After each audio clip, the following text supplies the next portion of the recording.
Κυρίες και κύριοι, καλησπέρα σας. Απόψε είναι Παρασκευή, 27 Ιανουαρίου του 2023.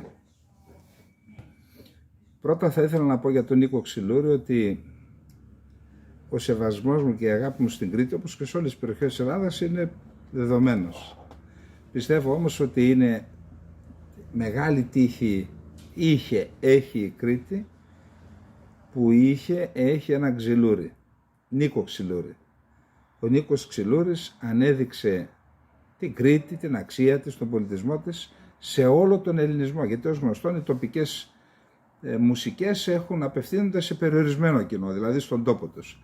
Ο Ξυλούρης έκανε πανελλήνια την μουσική της Κρήτης και μακάρι όλες οι περιοχές να είχαν έναν τέτοιον, όλες οι περιοχές, γεωγραφικές περιοχές του ελληνισμού, να είχαν έναν τέτοιον καλλιτέχνη, ούτως ώστε να γινόμαστε κοινωνοί όλοι οι Έλληνες του μουσικού πολιτισμού όλων των περιφερειών της Ελλάδας. Όσον αφορά το τραγούδι «Ο Διγενής», ξέρετε, υπάρχει μια έχθρα στα ελληνικά πανεπιστήμια, δεν ξέρω, δεν το έχω μελετήσει το θέμα, αλλά από εδώ και από εκεί ακούω, μια έχθρα απέναντι στο Βυζάντιο. Και προσπαθούν με αυτόν τον τρόπο, εκτιμώ, να αποδείξουν, πολεμώντας το Βυζάντιο, ότι ο σύγχρονος ελληνισμός δεν έχει καμία σχέση με τον ελληνισμό της αρχαιότητας. Όσον αφορά το Διγενή, λοιπόν, ο Διγενής, σε ό,τι αφορά τον Πόντο, ήταν, λέει, από δύο γέννη, ένα ελληνικό και ένα πιθανότατα ασσυριακό. Και Ακρίτας, γιατί Ακρίτες στο Βυζάντιο είχε δημιουργήσει τοπικούς στρατούς στις περιφέρειες που βρισκόταν στα σύνορα. Αυτοί οι τοπικοί στρατοί είχαν φορολογική ασυλία και είχαν ως αποστολή να προστατεύουν τα σύνορα. Στα άκρα, λοιπόν, ονομαζόταν Ακρίτες. Και από εκεί βγήκε και το έπος του Διγενή Ακρίτα, το οποίο υπάρχει και στα ποντιακά, υπάρχει και στα καπαδοκικά, ένα καταπληκτικό τραγούδι που το διέσωσε η αείμνηστη Δώρα Στράτου. Η Δώρα Στράτου ήταν κόρη του Στράτου, ενός από τους 6 που εκτελέστηκαν μετά τη Μικρασιατική καταστροφή. Φυσικά υπάρχουν πολλά ακριτικά τραγούδια στην Κύπρο, στην Κρήτη, που ακούσαμε τώρα τον Ξυλούρη, και κάποια στιγμή, επειδή είχα κατά νου, ένα όνειρό μου ήταν να κάνουμε μία μεγάλη συναυλία στο Ηρώδειο για τους Ακρίτες και να μπορέσουμε να παρουσιάσουμε σε αυτή την συναυλία όλα τα ακριτικά τραγούδια όλου του ελληνισμού. Πόντο, Καπαδοκία, Κύπρο, Κρήτη, Μάνη, πιθανότατα κάτω Ιταλία, Βόρειο Ήπειρο, Θράκη, όπου. Και έτσι να αναδεικνύαμε αφενός μεν τα άκρα του ελληνισμού και αφετέρου να αναδεικνύαμε και την γενναιότητα. Εδώ μάλιστα λέει ένας στίχος, λέει «Και πήγαν και παλέψανε στα μαρμαρένια αλόνια κι όθε χτυπάει ο Διγενής το αίμα αυλάκι κάνει κι όθε χτυπάει ο Χάροντας το αίμα τράφο κάνει». Τράφος είναι ένα ύψωμα. Λοιπόν, αυτά ήθελα να πω για το Διγενή, για την μουσική μας εισαγωγή σήμερα. Να περάσουμε τώρα στα δυσάρεστα, διότι ο πολιτισμός είναι ό,τι ομορφότερο έχει ο κάθε λαός και έχει δικαίωμα ο κάθε λαός να αγαπά τον πολιτισμό του. Εμείς για το δικό μας μιλάμε. Ό,τι ομορφότερο λοιπόν να μιλάς για αυτόν, να ζεις με αυτόν, να τον νιώθεις. Θα ξεκινήσουμε πάλι με την Ουκρανία. Κάποιος έγραψε, ένας φίλος στη χθεσινή εκπομπή, ένα σχόλιο, λέει μην τα λέει συνέχεια την Ουκρανία, λέει, γιατί επαναλαμβανόμαστε. Δεν μπορούμε να μην αναφέρουμε τον πόλεμο στην Ουκρανία. Από τη στιγμή που κινδυνεύει όλη η ανθρωπότητα να γίνουμε παρανάλωμα του πυρός και να τρέχουμε τρύπες να κρυφτούμε αν πέσει καμία βόμβα. Δεν ξέρω τώρα τι ηλικίες είναι. Ζήσαμε την υπόθεση του πυρηνικού ατυχήματος στην Ουκρανία.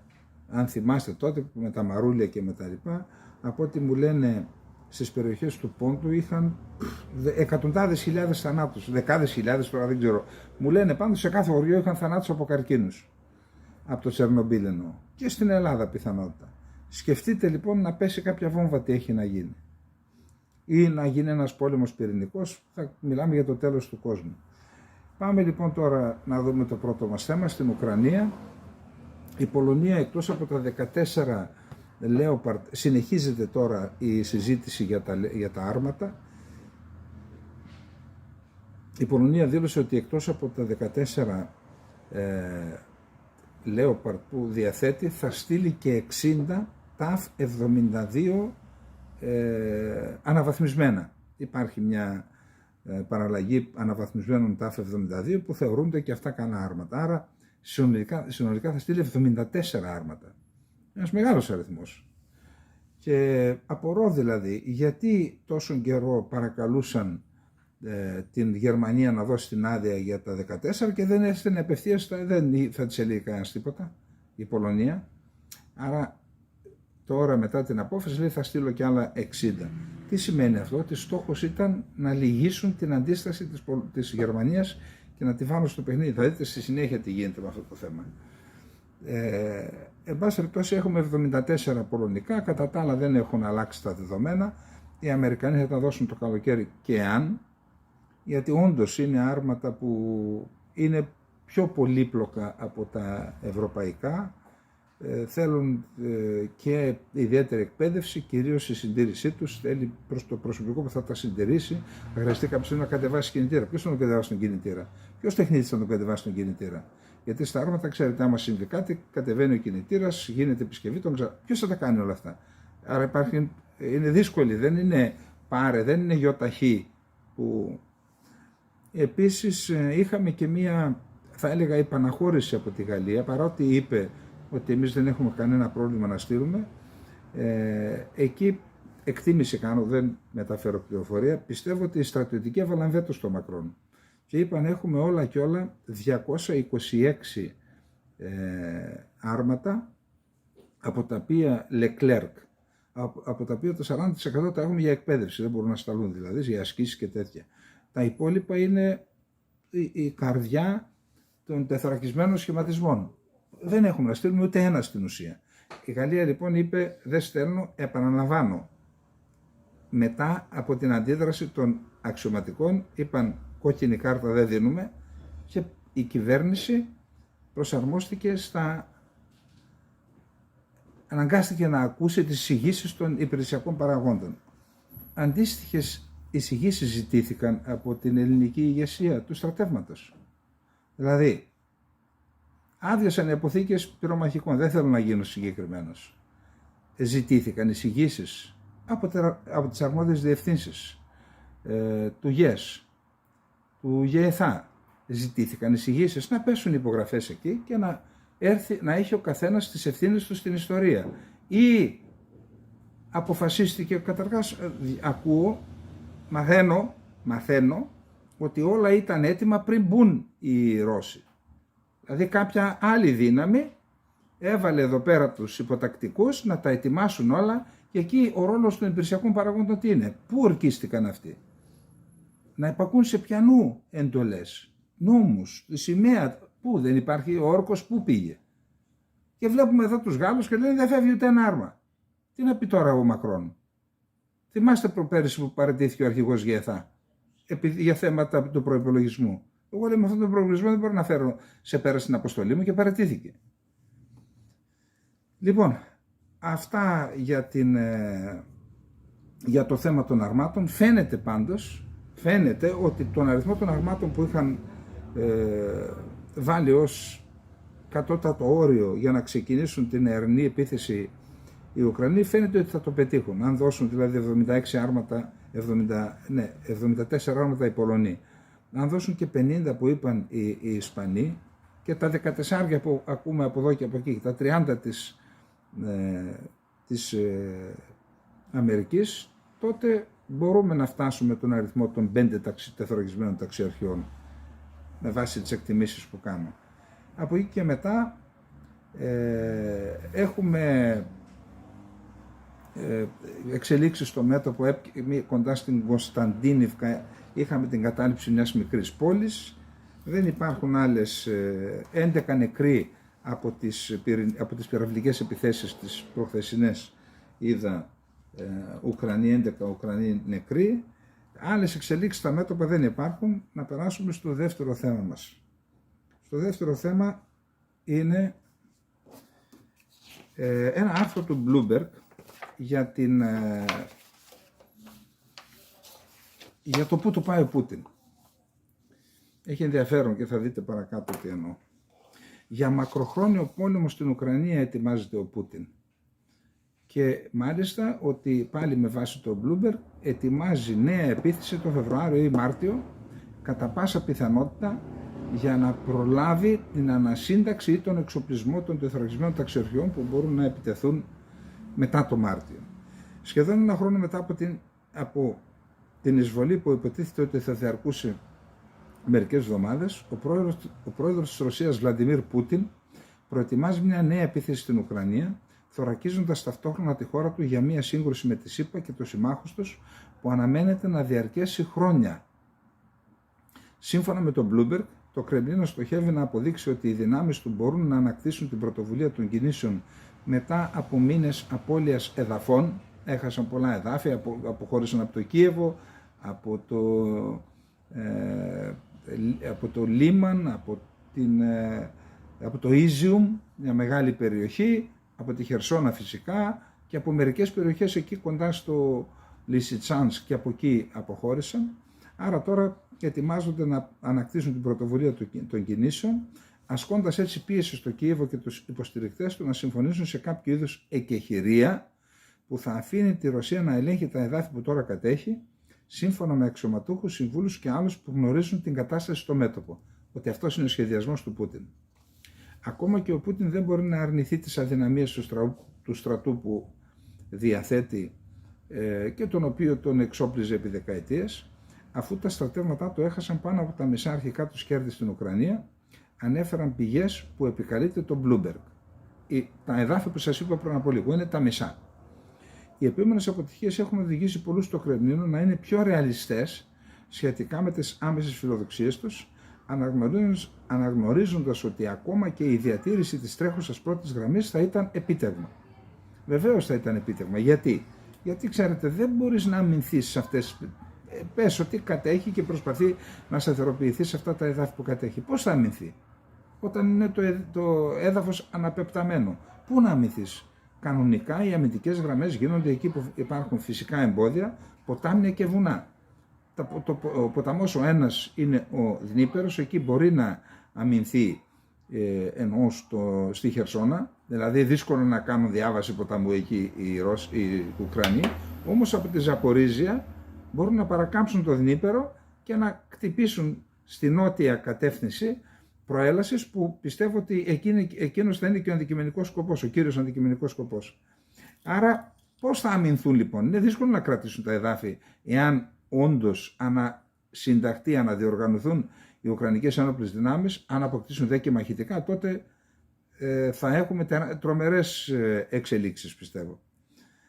Οι επόμενες, παρόλα αυτά, ο Πούτιν παραμένει πεπισμένος ότι οι μεγαλύτερες δυνάμεις της Ρωσίας και η προθυμία της μεγαλύτερες δυνάμεις σε σχέση με την Ουκρανία και η προθυμία της να αποδεχτεί τις απώλειες που ήδη ανέρχονται σε δεκάδες χιλιάδες, περισσότερες από οποιαδήποτε άλλη σύγκρουση που έκανε η Σοβιετική Ένωση και η Ρωσία από το Δεύτερο Παγκόσμιο Πόλεμο, σύμφωνα με εκτιμήσεις των ΗΠΑ και της Ευρώπης, θα τις επιτρέψουν να επικρατήσει παρά τις μέχρι τώρα αποτυχίες. όντως Ρώσοι λένε ότι εντάξει, γιατί είναι πόλεμο, έχουμε και έχουμε νεκρούς.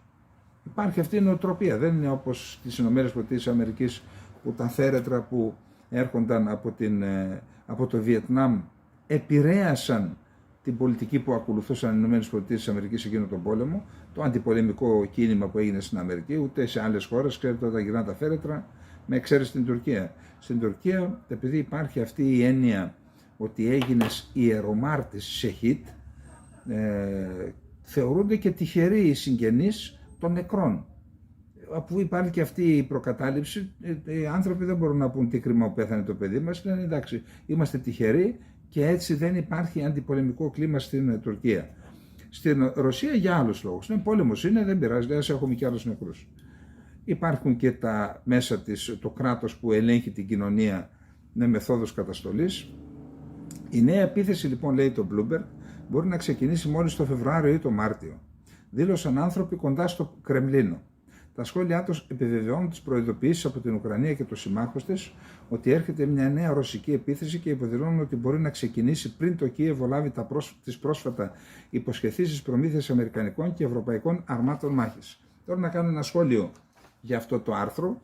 Πιθανότατα είναι πιθανό να μην στηρίζεται σε πραγματικές πληροφορίες, να είναι ένα κατασκεύασμα όλο. Γιατί? Για να δικαιολογήσει και τον εξοπλισμό, την προμήθεια αρμάτων από τη Δύση που γίνεται για να αντιμετωπίσουν τη νέα επίθεση. Πιθανόν να είναι και αυτό.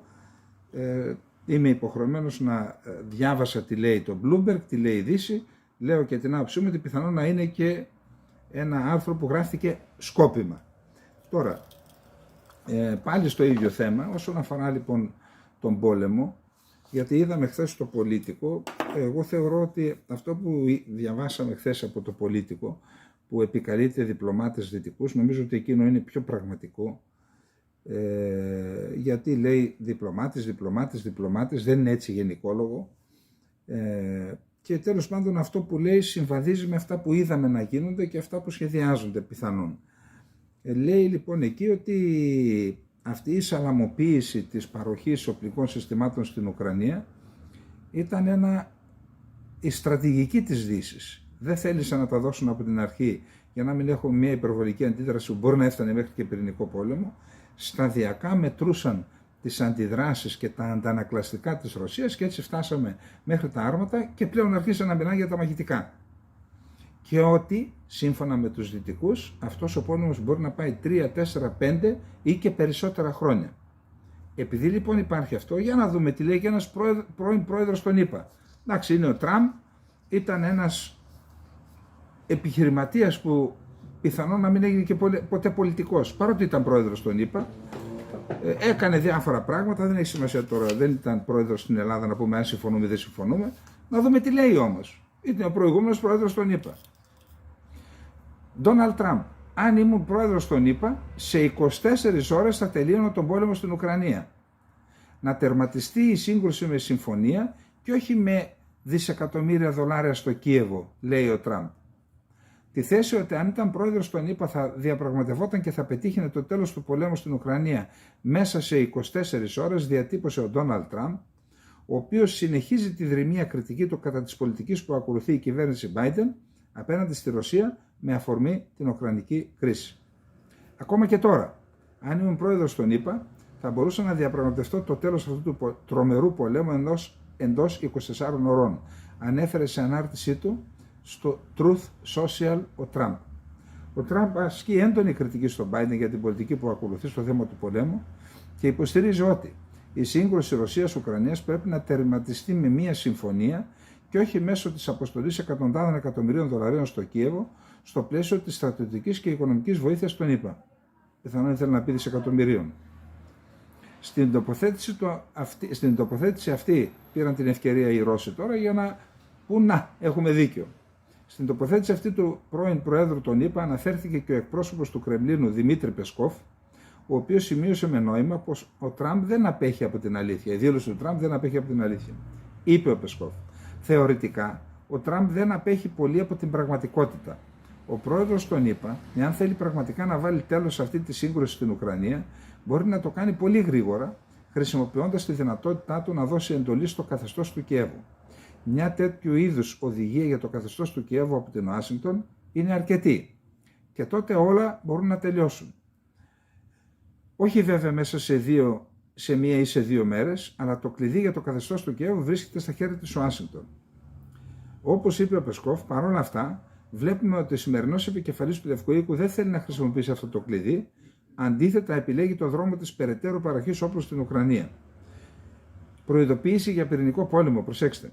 Μάλιστα, χθες 5η, 26 Ιανουαρίου, ο Τραμπ σχολίασε αρνητικά για την αποστολή αρμάτων από τη Δύση στην Ουκρανία, καλώντας όλα τα εμπλεκόμενα μέρη να συμβάνουν στο τέλος του πολέμου. Πρώτα άρματα, μετά θα υπάρξουν πυρηνικές βόμβες. Τερματίστε αυτόν τον τρελό πόλεμο τώρα. Είναι τόσο απλό. Ανέφερε σε ανάρτησή του και πάλι στο Truth Social ο Τραμπ. Αναφερόμενος στην τοποθέτηση αυτή του Τραμπ, ο Πεσκόφ υποστήριξε ότι πράγματι ο βαθμός της έντασης στη σύγκρουση στην Ουκρανία αυξάνεται με την αποστολή αρμάτων στο Κίεβο. Μπορούμε να συμφωνήσουμε με αυτά τα λόγια με την έννοια ότι υπάρχει πράγματι μία κλιμάκωση της έντασης. Η κλιμάκωση συντελείται μεταξύ άλλων και λόγω των αποφάσεων που λαμβάνονται πρωτίστως στην Ουάσιγκτον, αλλά και υπό την πίεση της Ουάσιγκτον στις ευρωπαϊκές πρωτεύουσες. Και εννοώ την προμήθεια όπλων, αρμάτων, αλλά και τις συζητήσεις για την παράδοση μαχητικών αεροσκαφών. Από αυτήν την άποψη, ναι, ο βαθμός της έντασης αυξάνεται, υποστήριξε ο Πεσκόφ. Μια που λέμε για τις πιέσεις στις ευρωπαϊκές πρωτεύουσες, σε ένα δημοσίευμα που είδα, δεν είδα το αυθεντικό ουκρανικό, είδα ένα δημοσίευμα που αναφέρεται στο ουκρανικό δημοσίευμα μιας εφημερίδας, μιας ιστοσελίδας του Κιέβου, αναφέρει και την Ελλάδα ως μία από τις υποψήφιες χώρες που θα δώσουν άρματα Λέοπαρντ. Εγώ απλά έχω να πω στην ηγεσία των ενόπλων δυνάμεων που ταλανίζεται τώρα από αυτές τις αθλιότητες που έγιναν, να ξανασκεφτεί το ρόλο της στην ιστορία. Οι αξιωματικοί οφείλουν να υπακούουν στις οδηγίες των νόμιμων κυβερνήσεων και της πολιτικής ιεραρχίας, οφείλουν όμως να διασφαλίζουν και την εθνική άμυνα της χώρας, να έχουν πάντα στο νου τους τον όρκο που έδωσαν και χαρτιά. Χαρτιά. Να πούν την άποψή τους, αν συμφωνούν, και αν παρότι διαφωνούν η πολιτική ηγεσία πει δώστε τα, από εκεί και μετά πάρουν την απόφαση της ζωής τους. Λοιπόν, αυτά και για το δεύτερο θέμα, περί πολέμου. Μπορεί να πούν κάποιοι ότι ο Τραμπ είναι άνθρωπος των Ρώσων και τα λοιπά, αυτά τα έχουμε ακούσει. Τα αναβάλαμε και αυτά υπόψη, αλλά εν πάση περιπτώσει, δηλώσεις του πρώην Προέδρου των ΗΠΑ δεν μπορούμε να μην τις λάβουμε υπόψη. Πάντως είναι αλήθεια ότι έδωσε πάσα στη Ρωσία για να πει τα δικά της, όπως είπαμε. Λοιπόν, πάμε στο επόμενο. Ένα από τα ζητήματα που έθεσε ο Ζελένσκι είναι να δοθούν, είπαμε, άρματα, πυροβόλα, πύραυλοι κτλ. Και μεγαλοβελληνικούς,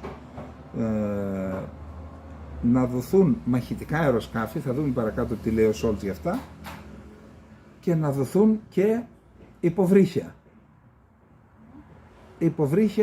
Για να δοθούν υποβρύχια στην Ουκρανία πρέπει να περάσουν καταρχάς από τα στενά. Οι Τούρκοι τα έχουν κλείσει τα στενά. Πιθανότητα να εννοεί μελλοντικά ο Ζελένσκι, αλλά αν δεν αφορούν τον πόλεμο, τι να τα κάνει η Ουκρανία τα υποβρύχια. Προσέξτε τι είπε ο Μεντβέτεβ για αυτό το θέμα, και επειδή η κριτική, αν θέλετε, και τα βέλη όλα στρέφονται στον Πούτιν, να μην ξεχνάμε ότι υπάρχουν πίσω από τον Πούτιν μια ομάδα ανθρώπων οι οποίοι έχουν και αυτή άποψη για τα πράγματα. Ένας από αυτούς είναι ο Μεντβέτεβ και δεν φαίνεται να είναι καλύτερο παιδάκι από τον Πούτιν. Λοιπόν, για να δούμε τι είπε για το θέμα αυτό.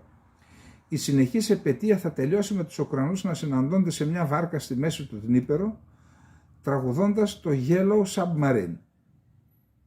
Ο αναπληρωτής πρόεδρος του Συμβουλίου Ασφαλείας της Ρωσικής Ομοσπονδίας Δημήτρη Μεντβέντεφ ανέφερε ότι κατανοεί την ανάγκη να ζητήσει το Κίεβο από τους συμμάχους του αεροπλάνα, αλλά ότι δεν θα τους χρειαστούν στους Ουκρανούς, λέει, υποβρύχια.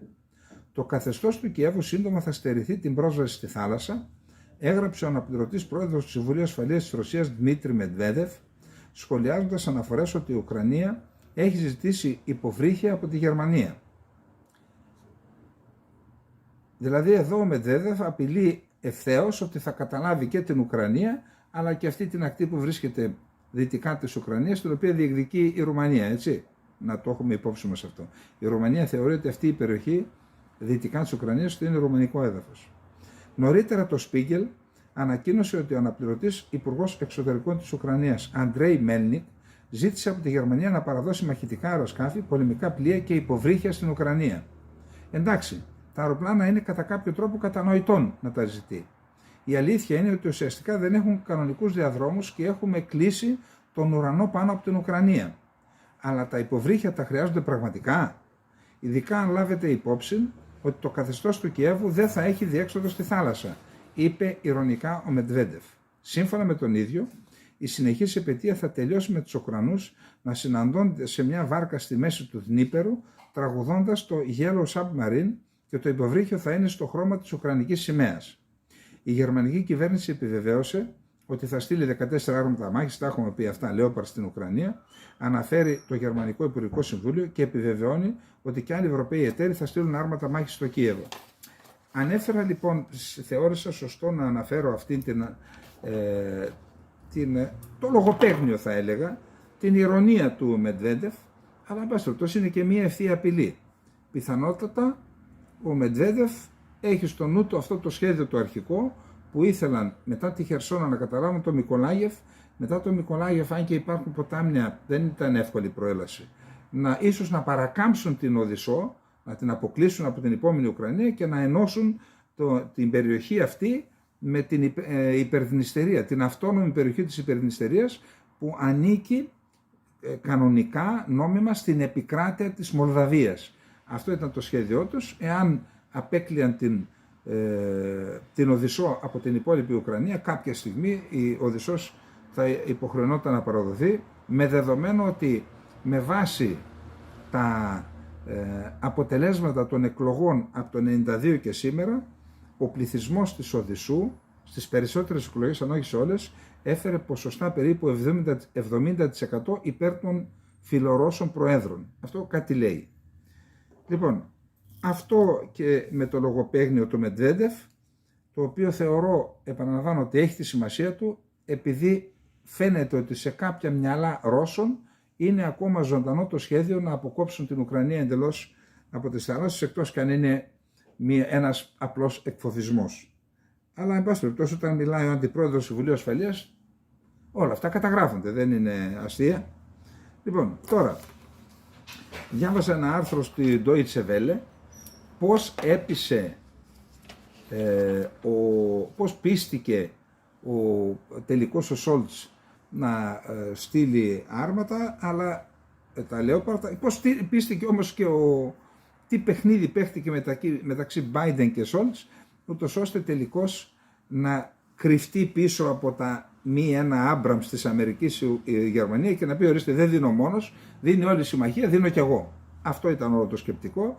Η Αμερική αντιστεκόταν, τελικά αναγκάστηκε να πει δίνω 31 Άμπραμς και έτσι και έσπασε και η αντίσταση της Γερμανίας. Είπε, εντάξει, θα δώσω κι εγώ 14, αλλά δεν ήταν ζητούμενο να δώσει η Γερμανία μόνο τα 14, δίνοντας 14, έδωσε την άδεια και στις υπόλοιπες χώρες στις οποίες έχει εξάγει το οπλικό αυτό σύστημα, το Leopard, να δώσουν και αυτές τα άρματα αυτά στην Ουκρανία.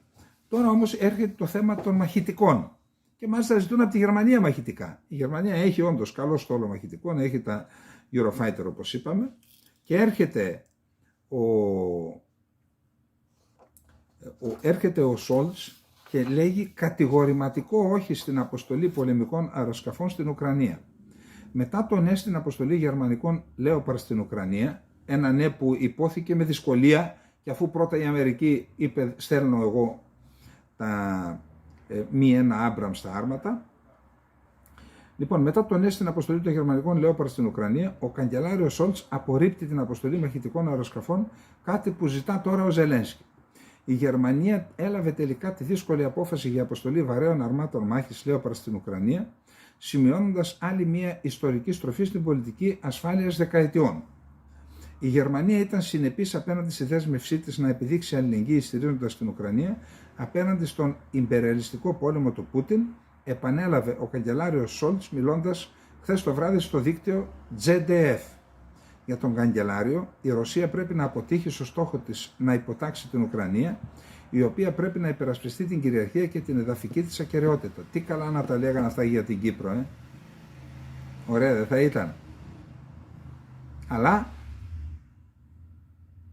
ή και για τη Συρία.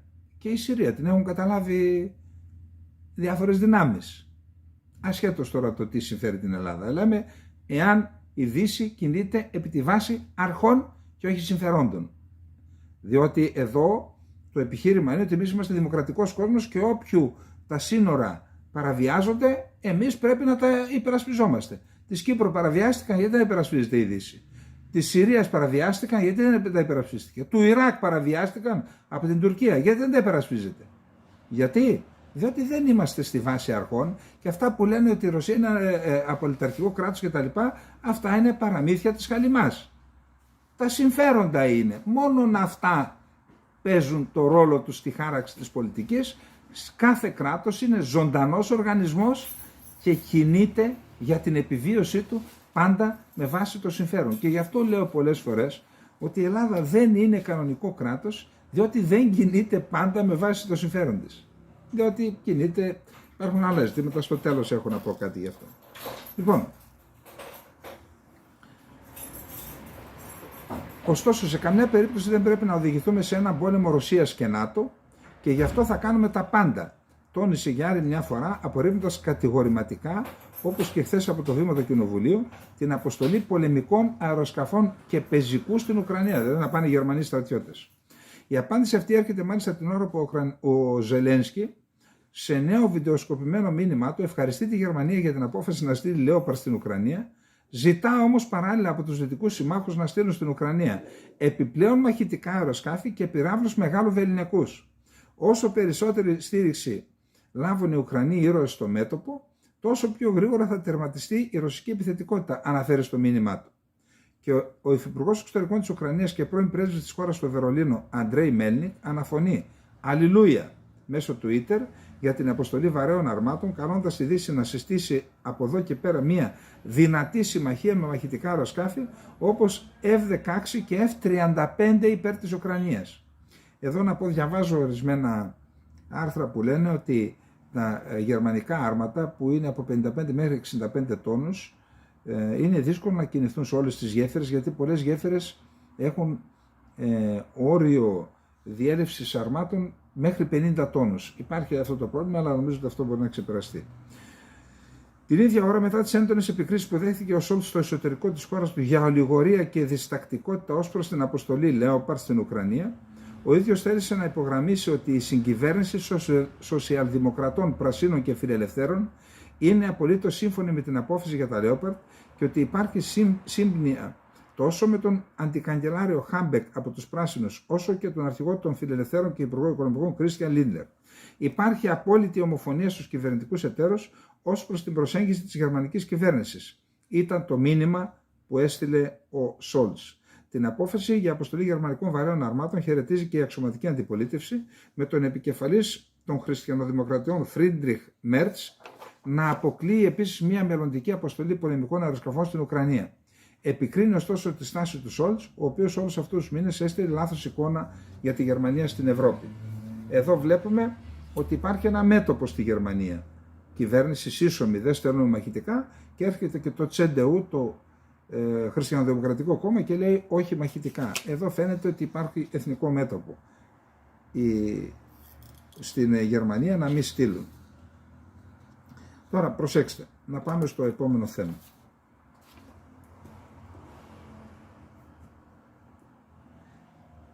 Θυμάστε ότι την παραμονή της Πρωτοχρονιάς, νομίζω, η προηγούμενη Υπουργός Άμυνας της Γερμανίας είχε κάνει μια δήλωση. Μάλλον το πρωτοχρονιάτικο μήνυμά της, με το οποίο έλεγε ότι ήταν μια καλή εμπειρία για αυτήν ο πόλεμος. Κάτι τέτοιο. Τέλος πάντων, η γυναίκα ήταν άσχετη με το αντικείμενο, έγινε υπουργός άμυνας, έκανε μια άστοχη δήλωση και υποχρεώθηκε σε παραίτηση. Την αντικατέστησε ο Πιστόριος. Τώρα έχουμε μια δεύτερη άστοχη δήλωση. Από ποιον? Από αυτόν που θα πρέπει, από τον τελευταίο που θα πρέπει να κάνει άστοχες δηλώσεις. Ποιος είναι? Ο υπουργός εξωτερικών μιας χώρας, ο επικεφαλής της διπλωματίας. Προσέξτε τι έγινε με μια δήλωση της Μπέρμποκ τώρα. Χαμός. Λοιπόν,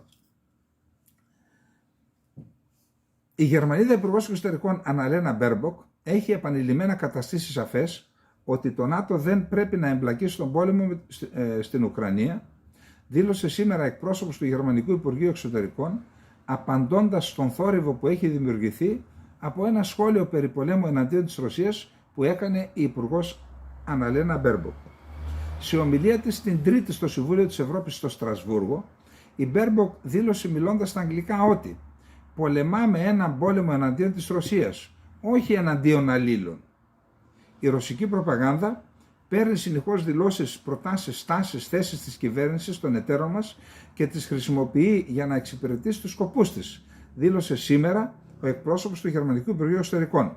Γιατί τα δήλωσε αυτά? Διότι πήρε τη δήλωση της Μπέρμποκ η Ζαχάροβα και την έκανε σημαία. Ορίστε, τι μας λέτε ότι δεν εμπλέκεστε? Πολεμάτε εναντίον μας, αφού το λέει η Υπουργός Εξωτερικών της Γερμανίας.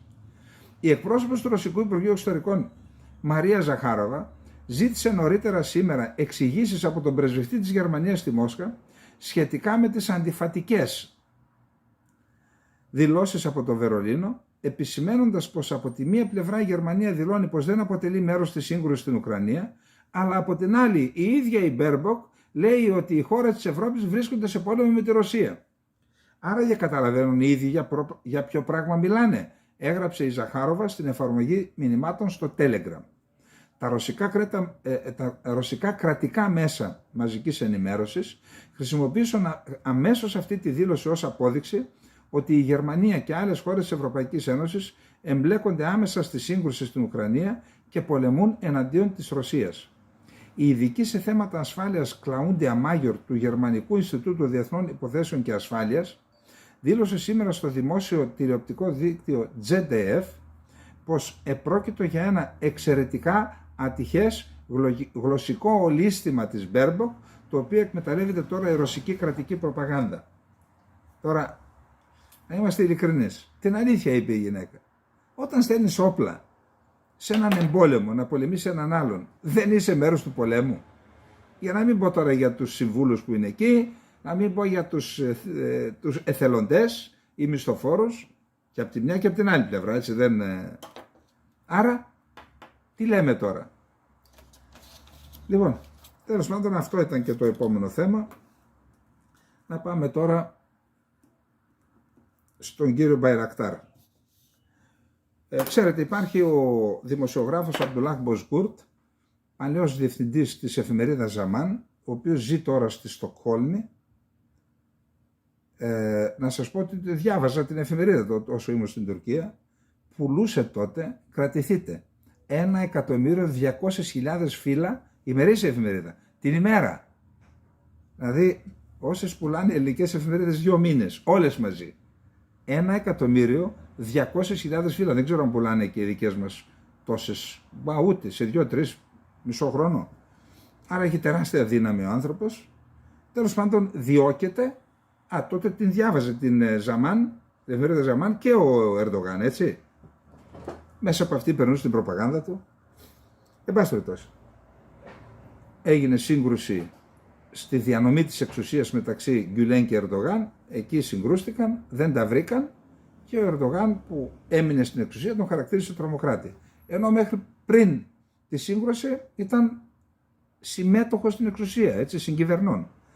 Εν πάση περιπτώσει, ο Μποζκούρτ δημοσίευσε ένα βιντεάκι, το οποίο δείχνει ένα εξελιγμένο Μπαϊρακτάρ να επιτίθεται, να σηκώνεται από μία βάση στην Τουρκία και να επιτίθεται σε ελληνικό νησί. Θεωρώ το θέμα των απειλών της Τουρκίας στην Ελλάδα, ότι το θέμα των απειλών της Τουρκίας στην Ελλάδα δεν το διαχειριζόμαστε σωστά. Εννοώ πολιτικά και διπλωματικά. Γιατί το λέω αυτό? Διότι όταν έρθει η στιγμή, δεν ξέρουμε πώς θα εξελιχθούν τα πράγματα. Είδαμε, κάποιοι λένε, να σχολιάσω την έκθεση του Κογκρέσου που αφορά τις υπερπτήσεις, που έχει το χάρτη που έδωσε η Ελλάδα με τις υπερπτήσεις και τη γαλάζια πατρίδα, και έχει και το χάρτη της Τουρκίας με τις θέσεις της Τουρκίας, που εκεί θεωρούν ορισμένοι ότι αυτή η έκθεση, αφού παρουσιάζει και τις θέσεις της Τουρκίας, ότι είναι πάλι πολιτική ίσων αποστάσεων, ότι και στην πράξη, στην ουσία, ότι και η Αμερική αμφιβάλλει για το καθεστώς κυριαρχίας, αφού τα έχουμε στρατιωτικοποιήσει. Εν πάση περιπτώσει, επειδή κανείς δεν ξέρει τι μπορεί να μας βρει αύριο με αυτούς που μας κυβερνάνε, έχω πει εδώ και καιρό ότι οποτεδήποτε τίθεται ζήτημα απειλής στην Ελλάδα, ακόμα και υπερπτήσεις, η Ελλάδα πρέπει να κάνει διαβήματα. Επίσημα διπλωματικά διαβήματα. Υπέρπτυση, παραβίαση, διάβημα. Στο φάκελο. Διάβημα, κοινοποίηση του διαβήματος, αν είναι δυνατόν διπλωματικά, δεν το ξέρω, στην αρμόδια επιτροπή του ΝΑΤΟ και της Ευρωπαϊκής Ένωσης, και διάβημα. Με τους ψαράδες, διάβημα. Με τον Μπαϊρακτάρ να στοχοποιεί ελληνικό νησί, διάβημα. Τι σημαίνει αυτό? Μαζί με άλλα στοιχεία, τώρα δεν είναι ανάγκη να τα λέμε, αν κάποια στιγμή πει κάποιος τρίτος, ελάτε να δούμε τι σημαίνει, να πάρεις και το φάκελο μαζί σου, ή μπορεί κάποια στιγμή ακόμα και σε δικαστήριο, αν και δεν αναγνωρίζουν σε διεθνές δικαστήριο θέματα, να κρίνει θέματα εθνικής κυριαρχίας, έχεις έτοιμο το φάκελό σου και να πεις, ελάτε εδώ ρε παιδιά, ορίστε, εγώ με αυτά τα στοιχεία που έχω στα χέρια μου, εάν δεν έστειλα στρατεύματα στα νησιά, θα έπρεπε να με κρεμάσουν ανάποδα στο Σύνταγμα. Είμαι υποχρεωμένος να στείλω στρατεύματα. Εδώ λοιπόν, αφήνοντας τα έτσι ώρα να περνάνε, κάλεσε τον Τούρκο πρέσβη. Σήμερα. Αύριο υπέρπτυση, ξανά στο Υπουργείο Εξωτερικών. Τον πρέσβη τον ίδιο. Μεθαύριο το ίδιο, ξανά στο Υπουργείο Εξωτερικών. Δώσ' το διάβημα. Στα χέρια. Κράτα το φάκελο. Γιατί το λέω αυτό? Διότι όταν πήγαμε στο δικαστήριο, στο Διεθνές Δικαστήριο με τα Σκόπια, για την ενδιάμεση συμφωνία, ενώ τα Σκόπια την είχαν παραβιάσει δεκάδες φορές, για να πω εκατοντάδες, δεν είχαμε κάνει διαβήματα και δεν μπορούσαμε να το τεκμηριώσουμε. Και έτσι μας καταδίκασαν τα Σκόπια. Πιο νοικοκύριδες ήταν από εμάς, διότι αυτοί τις δικές μας παραβιάσεις τις έβαλαν στο φάκελο, έκανα και διαβήματα. Μην τα αφήνετε έτσι λοιπόν. Και άστος να παραβιάζουν. Εντάξει, κάνουμε και δεν λέω άστος, ό,τι πρέπει να κάνουν οι πιλότοι το κάνουν. Από εκεί και μετά όμως, κάθε παραβίαση πρέπει να έχει και διπλωματική ενέργεια από πλευρά της Ελλάδας. Είναι λάθος αυτό που κάνουμε, θα το βρούμε μπροστά μας κάποια στιγμή. Λοιπόν, πάμε τώρα στο επόμενο θέμα. Τώρα δεν ξέρω τι να σας πω. Διάβασα και ένα εκτενές άρθρο στους New York Times, νομίζω. Πήγε σήμερα και έκαψε Παρασκευή πάλι, έξω από ένα τζαμί, αυτός ο Παλοντάνο, ο οποίος είναι Πολωνοσουηδός. Δανοσουηδός, πήγε και έκαψε άλλο ένα Κοράνι έξω από ένα τζαμί στην Κοπενχάγη, και μάλιστα είπε, θα πάω να κάψω και ένα έξω από την πρεσβεία την Τουρκική στην Κοπενχάγη, και είπε, μέχρι να άρει η Τουρκία το βέτο για τη Σουηδία και τη Φιλανδία, εγώ θα καίω Κοράνια. Την ίδια στιγμή είδα ότι έκανε μια ανάρτηση ο Καλίν. Καταρχάς υπάρχει τεράστια αντίδραση στην Τουρκία για το θέμα του καψίματος του Κορανίου. Και μάλιστα είδα ότι ένας Τούρκος που ήταν νομίζω για 10 χρόνια δικαστής στο Ευρωπαϊκό Δικαστήριο Ανθρωπίνων Δικαιωμάτων και έχει γράψει ένα βιβλίο, έκανε αναφορές λέγοντας ότι η προσβολή θρησκευτικών συμβόλων δεν εντάσσεται στην ελευθερία της έκφρασης και της... Εν πάση περιπτώσει, λέει ο Καλίν ότι αυτό πρέπει να αντιμετωπιστεί. Άμα συνεχίσει έτσι, τότε θα κανονικοποιήσουμε αυτό το θέμα. Και ξέρετε, για την Τουρκία, η τουρκική κοινωνία κρατιέται όρθια. Σας ανέφερα πριν από λίγο το παράδειγμα με τους νεκρούς. Κρατιέται όρθια από τέτοια στερεότυπα που υπάρχουν στην κοινωνία. Αν δηλαδή αυτοί νομίζουν ότι όταν καίγεται το Κοράνι μπορεί να γκρεμίζεται να πέσει ο ουρανός στο κεφάλι. Σου λέει, ρε, το ένα στο καίει δεν πέφτει ο ουρανός, ο άλλος στο καίει δεν πέφτει ο ουρανός, ο παράλληλος στο καίει δεν πέφτει ο ουρανός. Τελικά μήπως μας έλεγαν ψέματα? Και ο Καλίν, ο οποίος είναι, ξέρετε ότι ήταν έχει κατηγορηθεί, πάλι ο Μποσκούρ το έβγαλε, ότι ανήκε σε ισλαμιστική τρομοκρατική οργάνωση, έτσι τη χαρακτηρίζουν οι Αμερικανοί, την Al-Quds του Ιράν. Ο Ιμπραήμ Καλίν, αυτός ο οποίος έρχεται εδώ και μας μιλάει για ανθρώπινα δικαιώματα, αυτός. Λοιπόν, είπε λοιπόν ότι πρέπει να αποφύγουμε την κανονικοποίηση. Εν πάση περιπτώσει, τώρα είχαμε τη Σουηδία, είχαμε τη Δανία, είχαμε την Ολλανδία. Νομίζω ότι επειδή έχουμε εκατομμύρια μουσουλμάνους στην Ευρώπη, ότι αυτό το θέμα πρέπει να το χειριστούν οι κυβερνήσεις. Δηλαδή, εντάξει, έγινε μια φορά συμβολικά, τώρα άμα συνεχιστεί αυτό το πράγμα έτσι, μην δούμε τίποτα αντιδράσεις στην Ευρώπη και έχουμε άλλα, έτσι, και στην Ελλάδα έχουμε πόσες εκατοντάδες χιλιάδες μάλλον μουσουλμάνους. Αυτό πρέπει να προσεχθεί, πιστεύω. Τέλος πάντων, η Τουρκία κάλεσε τον Δανό πρέσβη, είχε πάλι αντιδράσεις, φωνές, τα έχει χάσει ο Ερντογάν βλέποντας όλο αυτό το πράγμα και αποδεικνύοντας ότι δεν είναι ικανός να το σταματήσει, γιατί αυτός θεωρούσε ότι εγώ θα φωνάζω και θα σταματάνε. Είδατε ότι ήταν τρομερό ζήτημα αυτό που έγινε με την ακύρωση της επίσκεψης στη Γερμανία. Οι Γερμανοί τα έχουν πάρει, συγγνώμη για την έκφραση, στο κρανίο με την Τουρκία και με αυτές τις δράσεις μες στη χώρα τους. Τέλος πάντων, ο Ερντογάν φαίνεται ανίσχυρος και αυτό δυσκολεύει τη θέση του.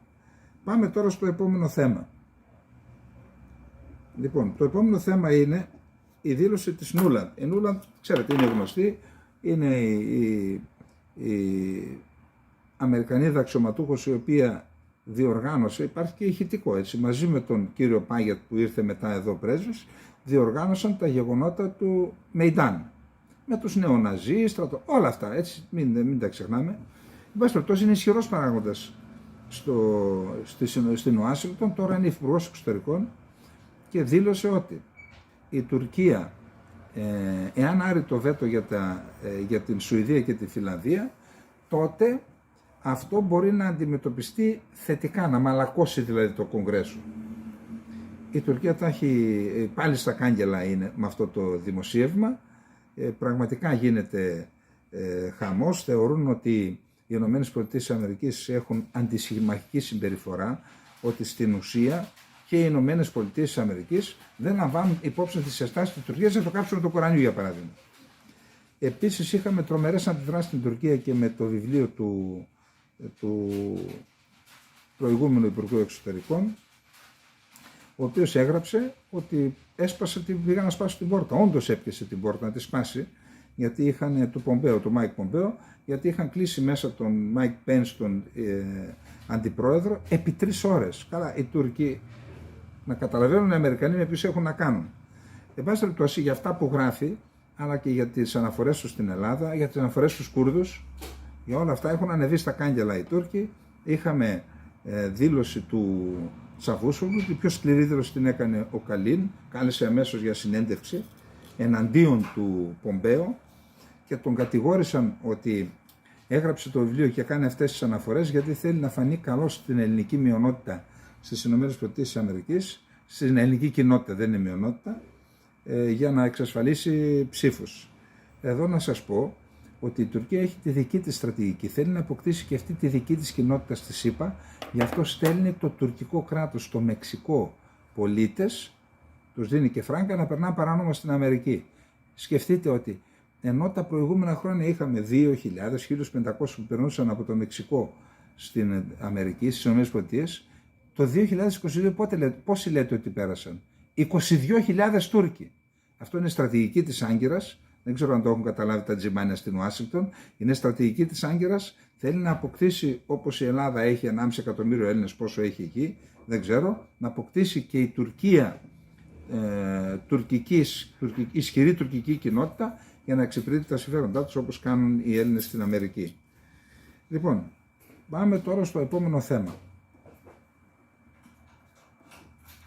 Αρτσάχ. Επειδή αρκετοί μου έχουν ζητήσει ή μάλλον λένε γιατί δεν αναφέρομαι στο Αρτσάχ, δηλαδή στον αποκλεισμό που έχει κάνει το Αζερβαϊτζάν με την Τουρκία.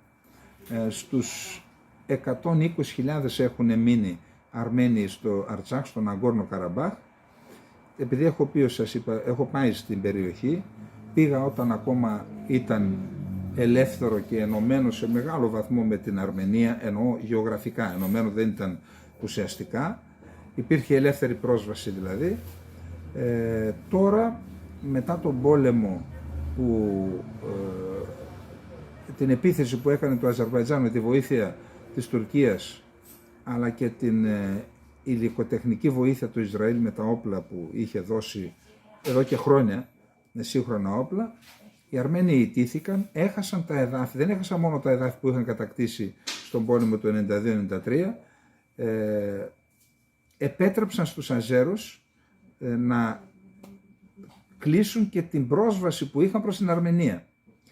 Και είχαν αφήσει ένα διάδρομο εκεί, νομίζω σε αυτόν τον διάδρομο κάτι έπαιζαν και οι Ρώσοι ένα ρόλο να μπορούν να επικοινωνούν με την Αρμενία. Τώρα εδώ και πόσους, και 1,5 μήνα τους έχουν αποκλείσει και τους οδηγούν στην ουσία σε αργό θάνατο. Είδα ότι γίνονται κάποιες πρωτοβουλίες στις ΗΠΑ, νομίζω και από την Αντιπρόεδρο την Καμάλα Χάρις, να ασκηθούν πιέσεις στο Αζερβαϊτζάν και στην Τουρκία να αρθεί ο αποκλεισμός και να αποκατασταθεί η επικοινωνία του Αρτσάχ. Πάντως είναι ένα έγκλημα που γίνεται εκεί και αυτό το πληρώνουν οι Αρμενοί. Γιατί? Διότι δεν παρακολουθούσαν στενά τις εξοπλιστικές τις προσπάθειες για εξοπλισμό και εξυγχρονισμό των ενόπλων δυνάμεων που έκανε το Αζερβαϊτζάν τόσα χρόνια. Κοιμώντουσαν πάνω στις δάφνες της νίκης το 1992-1993 και είδατε που κατέληξαν. Αυτό είναι ένα μάθημα και για την Ελλάδα. Εν πάση περιπτώσει, οφείλουμε και εμείς να υψώσουμε τη φωνή μας, όσοι έχουμε δυνατότητα, στην Ελλάδα και στο εξωτερικό, να ασκηθούν πιέσεις, να σταματήσει αυτό το έγκλημα εναντίον των 120.000 Αρμενίων του Αρτσάχ. Λοιπόν, το τελευταίο θέμα μας είναι, έχουμε καιρό να αναφερθούμε σε αυτό. Ξέρετε, οι τουρκικές ενόπλες δυνάμεις από τον Απρίλιο ξεκίνησαν μία επιχείρηση στην κοιλάδα Ζαπ και στην ευρύτερη περιοχή. Μια μεγάλη επιχείρηση. Από τότε είχαν αναγγείλει ότι θα την τελειώσουν τέλη Μαΐου, δεν τελείωσε, μετά τέλη Ιουνίου δεν τελείωσε, ξανά πήγε 2-3 φορές εκεί ο ίδιος ο Υπουργός Άμυνας, ο Ακάρ, έρχονται και τα φέρετρα εντωμεταξύ. Τελικά είδα χθες μια συνέντευξη του Μουράτ Καραγιλάν, το οποίο το βιβλίο έχουμε μεταφράσει και έχουμε εκδώσει, «Η ανατομία του πολέμου στο Κουρδιστάν». Αρκεί να σας πω ότι παρακολουθώ το κουρδικό από το 1990, έχω διαβάσει δεκάδες, μην πω εκατοντάδες βιβλία. Όση γνώση είχα αποκτήσει με χιλιάδες άρθρα, άλλη τόση γνώση απέκτησα μεταφράζοντας, και δεν το έκανα μόνος μετάφραση, και κάνοντας επιμέλεια αυτό το βιβλίο. Έχει τρομερή γνώση, παρέχει αυτό το βιβλίο σε όσους θέλουν να ασχοληθούν με το κουρδικό. Ο Μουράτ Καραγιλάν ήταν ο συγγραφέας, ο οποίος μάλιστα πήρε και κείμενα συναγωνιστών του, πολλοί από τους οποίους δεν ζουν γιατί σκοτώθηκαν στον αγώνα. Τι είπε λοιπόν ο Μουράτ Καραγιλάν? Οι αντάρτες του κουρδικού απελευθερωτικού κινήματος, τις θέσεις που είχαν την ημέρα που ξεκίνησε αυτή η Πέντσεκιλίτ, η επιχείρηση, τον Απρίλιο, κατέχουμε ακριβώς τις ίδιες θέσεις. Δηλαδή, ένα κράτος που επέρεται ότι είναι ο δεύτερος μεγαλύτερος στρατός του ΝΑΤΟ δεν κατόρθωσε να λυγίσει τους αντάρτες με F-16, με ελικόπτερα επιθετικά, με Μπαϊρακτάρ, με ό,τι άλλο τεχνικό εξοπλισμό έχει, με καταδρομής, με Μπόρντο Μπερελί, με χημικά αέρια, με χημικά όπλα. Δεν κατόρθωσε να τους λυγίσει. Τώρα είμαστε στην καρδιά του χειμώνα, οι αντάρτες είναι στη θέση που ήταν. Και επειδή ρώτησα δημοσιογράφους τι συμβαίνει εκεί, μου είπαν το εξής. Όταν στέλνουν στρατιώτες, λέει, κληρωτούς ή ακόμα και αυτούς της ειδικής μονιμότητας, τους στέλνουν στο θάνατο στην ουσία. Δεν πολεμάνε. Δεν έχουν ηθικό, δεν έχουν εκπαίδευση, δεν πολεμάνε. Αυτοί οι οποίοι έχουν μια κάποια πολεμική εμπειρία από τα διάφορα μέτωπα είναι οι ειδικές δυνάμεις, κάποιες από τις ειδικές δυνάμεις και αυτοί οι Μπόρντο Μπερελί, αλλά και αυτούς λένε οι αντάρτες, μιλάω με δημοσιογράφους οι οποίοι, και διαβάζω κιόλας, έχουν και το κίνημα έχει τις ιστοσελίδες στα τουρκικά και τις διαβάζω, βλέπω και τα διάφορα βίντεο που εντάξει μπορεί να προβάλλουν τις θέσεις τους, αλλά Λένε λοιπόν ότι ακόμα και αυτούς τους εκπαιδευμένους δεν τους λογαριάζουμε, μπορούμε να τους νικήσουμε εύκολα εάν δεν είχαν την τεχνική υπεροχή. Γιατί το λέω αυτό? Το λέω αυτό γιατί πιστεύω ότι ακριβώς επειδή η Τουρκία απειλεί την Ελλάδα και την Κύπρο και την Ελλάδα, ότι όπως είναι μία, θα πω εγώ δεν είμαι υπουργός για να παραιτηθώ, όπως είναι μια ευκαιρία για να βιώσουν συμπεράσματα στον πόλεμο της Ουκρανίας, γιατί γι' αυτό παραιτήθηκε στην ουσία η Υπουργός Άμυνας, έτσι είναι μια ευκαιρία και αυτός ο πόλεμος εκεί να βγάλει συμπεράσματα η Ελλάδα για το επίπεδο της μαχητικής ικανότητας των τουρκικών ενόπλων δυνάμεων και των ειδικών δυνάμεων και των υπόλοιπων. Είναι μια μεγάλη ευκαιρία.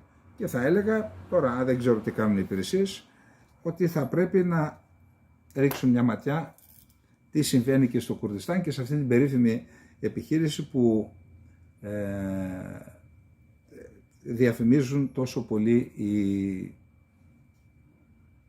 οι τουρκικές δυνάμεις. Λοιπόν, πάμε τώρα, τελειώσαμε, να κάνω ένα σχόλιο θέλω για το τι συνέβη αυτές τις 3 μέρες με την πρόταση μορφής. Τη δεκαετία του 70, όταν ήρθε και η τηλεόραση σε εμάς τότε και βλέπαμε τις εξελίξεις στην Ελληνική Βουλή, όποτε μιλούσαν Έλληνες πολιτικοί, τη δεκαετία του 70 πάντα, με το επίπεδο του πολιτικού τους λόγου, αγκίστρωναν τον κόσμο στις τηλεοράσεις. Δηλαδή, και δεν μιλάω τώρα που ήταν σε ένα συγκεκριμένο κόμμα, σχεδόν σε όλα τα κόμματα. Ο Ηλίας Ηλιού ήταν στην αριστερά, ο Θανασάκης ο Κανελόπουλος ήταν στην Νέα Δημοκρατία, ο Παναγιώτης ο Κανελόπουλος, δηλαδή έβγαιναν και μιλούσαν και το παράστημά τους. Ο λόγος τους είχε, θα έλεγα ότι ήταν και λογοτεχνικά διαμάντια ήταν οι λόγοι τους και κοσμιότητα φυσικά, υπήρχε πραγματικά μια άλλη Βουλή. Αυτό το πράγμα που έχουν καταντήσει το κοινοβούλιο, το οποίο έχει τόσα προβλήματα, αλλά με αυτό το λόγο, το επίπεδο του λόγου, του πολιτικού λόγου, αυτές τις βομολογίες, αυτές τις αθλιότητες που εκτοξεύονται από εδώ και από εκεί. Αλλά να σας πω κάτι, και όταν δεν υπάρχουν βομολογίες και αθλιότητες, ακόμα και οι πολιτικοί αρχηγοί δεν μπορεί να κοροϊδεύουν τον κόσμο. Δεν γίνεται αυτό το πράγμα. Δηλαδή είπαμε θα κρατήσουμε την εκπομπή μακριά από τα εσωτερικά πράγματα, αλλά όταν βλέπεις αυτό το επίπεδο δεν μπορείς να μην πεις κάτι. Δεν μπορείς να μην πεις κάτι. Δεν γίνεται δηλαδή να παρακολουθείτε υπουργός και να θεωρείτε ότι αυτό έγινε ερήμην της κυβέρνησης. Δεν γίνεται αυτό το πράγμα. Πώς δηλαδή, ποιος πήρε ευθύνη να παρακολουθήσει έναν υπουργό χωρίς να ενημερώσει τον πρωθυπουργό? Ποιος το έκανε αυτό? Γιατί δεν το βρίσκουν να του πάρουν το κεφάλι? Καλά, δεν μιλάω τώρα για τους αρχηγούς, εντάξει, αυτό είναι ένα άλλο θέμα, δεν θέλω να αναφερθώ. Εν πάση περιπτώσει, θεωρώ ότι, γιατί έκανα αυτή την αναφορά, εγώ δεν θα αποφύγω όπως ο διάολος στο λιβάνι τα εσωτερικά, όπου έχουμε λόγο και όπου συναντιόμαστε, γιατί χθες είδα κάπως σε μια εκπομπή κανένα 2 πολιτικούς και τους ρώτησα, είστε ευχαριστημένοι με αυτά που βλέπετε στη Βουλή? Έσφιξαν το κεφάλι τους. Αυτό το μήνυμα να το περάσουμε, επαναλαμβάνω, χωρίς ύβρις και χωρίς απαξιωτικές αναφορές, απλά να περάσουμε, τουλάχιστον να διορθωθούν. Δεν μπορεί να παρουσιάζει η Ελλάδα αυτή την εικόνα. Κάποιοι μας βλέπουν, κάποιοι βλέπουν τα χάλια μας. Και εν πάση περιπτώσει, οι πολιτικοί πρέπει να δουν το ζήτημα αξιοπιστία του λόγου τους. Δεν μπορούν να λένε ανοησίες. Τους ακούει ο κόσμος, δεν γίνεται αυτό το πράγμα. Τι να πω, πραγματικά θλίψη. Λοιπόν, αυτά είχαμε να πούμε στην απόψινή μας εκπομπή. Ο διγενής ψυχομαχή κι η γη τον ετρομάσει. Λοιπόν, ένα βασμό σας έδωσα, ψάξτε, βρείτε το, ακούστε το. Είναι, θα έλεγα, ανατριχιαστικό να το ακούει και να το νιώθει κανείς. Αυτοί ήταν κάποτε οι Έλληνες. Αυτονών απόγονοι είμαστε και κανείς δεν μπορεί να μας το αφαιρέσει αυτό. Ναι, πολεμούσαμε ακόμα, αντρίκια ακόμα και με το χάρο, όπως ο διγενής Ακρίτας. Καληνύχτα.